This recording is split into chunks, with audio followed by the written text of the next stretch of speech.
Judge not, that you be not judged. Unless, of course, it's people from the past. Then you can judge them all you want. Is that true? Douglas Murray asked, what kind of future do we have if we destroy our past? As family historians, are we destroying the past as we write about our ancestors? I hope not. As family history authors, we shouldn't paint our ancestors with a good brush or a bad brush. We paint with a neutral brush, with the context available to our ancestors at their time of life. We let our readers decide for themselves how they want to feel about an ancestor or what lessons they want to learn from the lives of those ancestors. Howdy, I'm Devin Noel Lee, the author of a memoir, 2 published family histories, 60 scrapbooks, and 120 drafts in the process of becoming books. My goal on Write Your Family History is to help you quickly write non-boring family histories to share your legacy with your loved ones.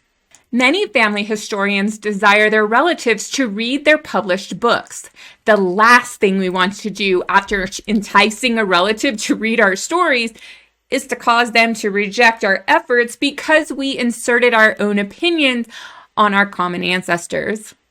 I asked people who aren't into genealogy about how important it is for writers to be historically accurate. Consider this the voice of your future reader. Do you understand how easy it is to turn our family members against us if we write something that projects modern values onto the actions of the past? Jennifer sums it up best. Don't purposely change history to tell a different story. Such actions insult your readers. Let them read the stories you write and decide for themselves what they wish to take away. If your ancestor was a slave owner, were they entirely good, entirely bad, or a bit of both? If your ancestor was white, black, brown, male, female, wealthy, poor, and so forth, were they entirely oppressed, privileged, or a bit of both? As genealogists and family history authors, we need to avoid the dangerous path of judging our ancestors by today's standards. We must be careful that we do not project onto the past the thought that they should have known better and done something more. Let us be objective and report on the past as best as possible. Hopefully, by adding context and keeping our ancestors within that setting, we can present what Mr. Murray calls the nuance, complexity, and context that is history. When we project our myopic vision of the past, we distort the picture. As a child, I was taught that women didn't work outside the home until 1940. That's not entirely true. It's a projection of my teachers about what constituted work outside of the home that women engaged in. As I researched genealogy, I discovered many instances of this distorted statement. One female ancestor became a doctor after her husband died during the Civil War. That would be the 1860s and 70s. Other female relatives were postmasters, teachers, and other occupations. As a business owner with my husband, I also know that women often joined their husband's work. While the percentage of females working outside the home has increased since the 1940s, a modern perspective of what constitutes employment distorts and damages women's lives in the past.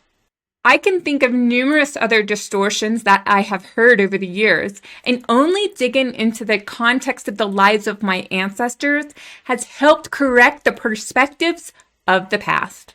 In a discussion involving a history PhD candidate, the person said people who dislike projecting presentism on the past do not want people to criticize the people from the past for what they did.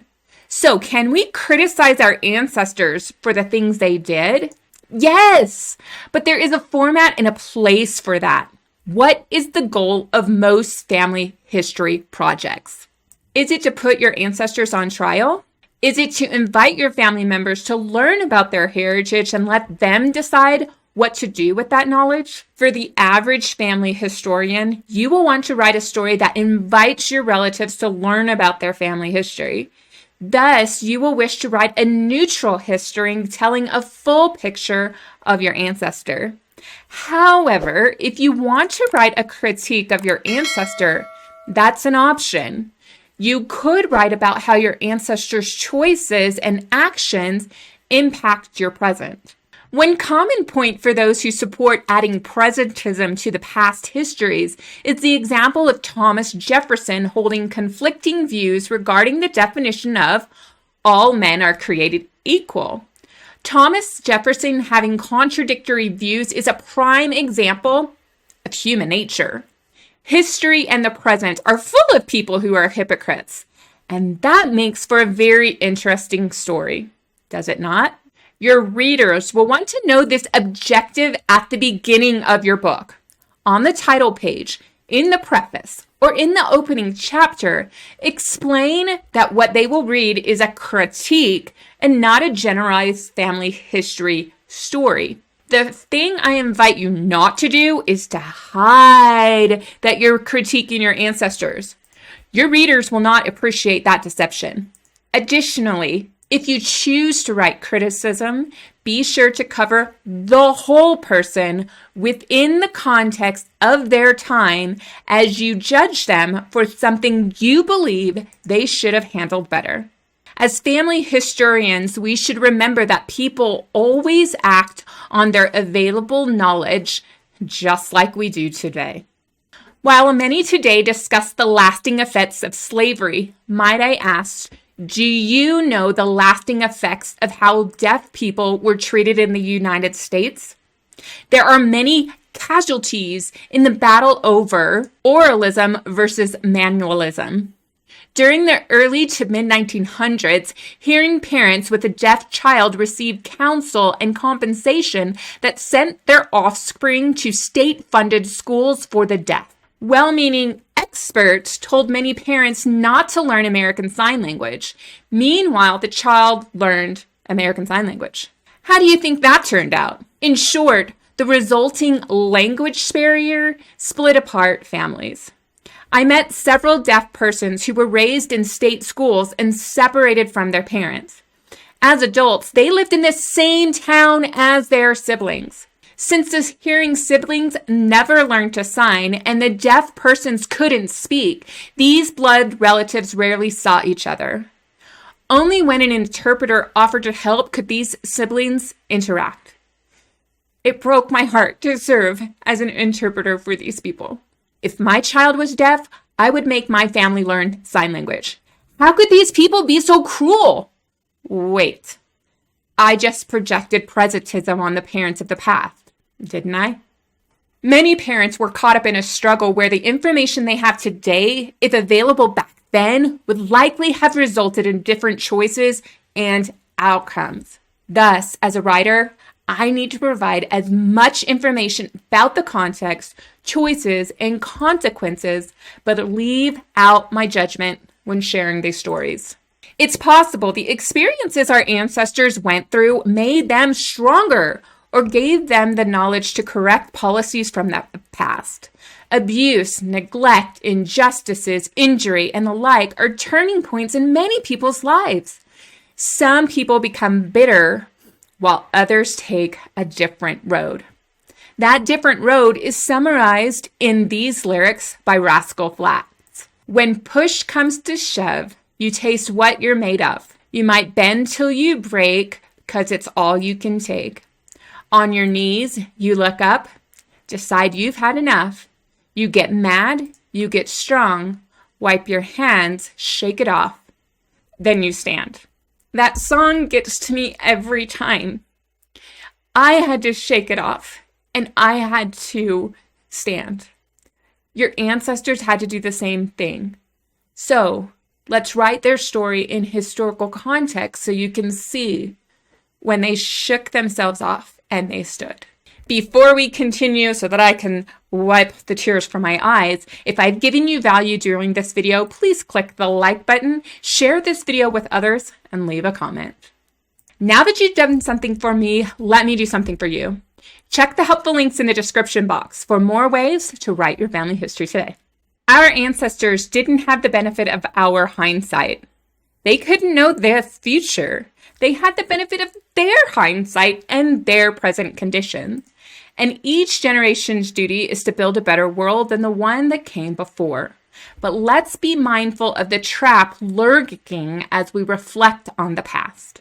Instead, let's write so our readers can decide, did our ancestors achieve or fail at improving the world in which they lived?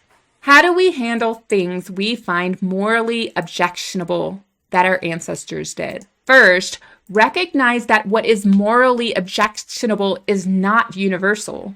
The following example might not bother you, as it might bother someone else. Suppose your paternal ancestors were German immigrants. German villages sprang up around the United States, and many of them had breweries because stereotypically Germans like to drink. However, your ancestors for generations couldn't control their liquor and were drunks. Their drunkenness led to abusive behavior for generations. Now suppose one ancestor stopped drinking alcohol but was still abusive both physically and verbally. They had a religious belief that said alcohol is a sin, but so was abusing their wife and children. Thus, this person, by our standards, is a hypocrite and worthy of criticism. And yet, this ancestor quit drinking during a time when Alcoholics Anonymous and other modern support systems did not exist. And yet, by becoming sober on his own, this ancestor changed the trajectory of his family history and stopped the cycle of alcoholism in his children. When writing this family history, would we serve our readers well by criticizing this man for not completely ending alcoholism and abuse? Or writing his biography in such a way that includes both the positive and negative aspects of his story? Perhaps the answer lies in whether we label our project about this man a criticism or his biography. One can have presentism and the other shouldn't. For a well-thought-out discussion on how to consider the context of the time, check out this video called What is Presentism? The link will be in the show notes. One final thought. While living in Humble, Texas, I attended my local genealogical society meeting. During a presentation about how to research the 5 civilized tribes that were forcibly relocated to Oklahoma, the speaker opened my eyes to a lesser-known truth. Some Native Americans owned slaves. One Native American-owned slave was her ancestor. Have you heard of Native Americans that owned slaves before now? Let me know in the comments. As I continued listening to her quest for her ancestors, she said something profound that I will never forget. Regarding how she felt knowing that her ancestors were slaves of Native Americans, she simply said, "It is what it was." As family historians, we need to tell what the past was in the most historically accurate context we can. If we will write with a neutral view of the past, our readers can have a brighter future because they better understand their history. It's time to do your homework and write your family histories. Then come back to get some feedback and support. Off you go! You're still here. Awesome. Could you do me a favor? Like this video and leave a comment. It really helps this channel grow and reach more future family history writers.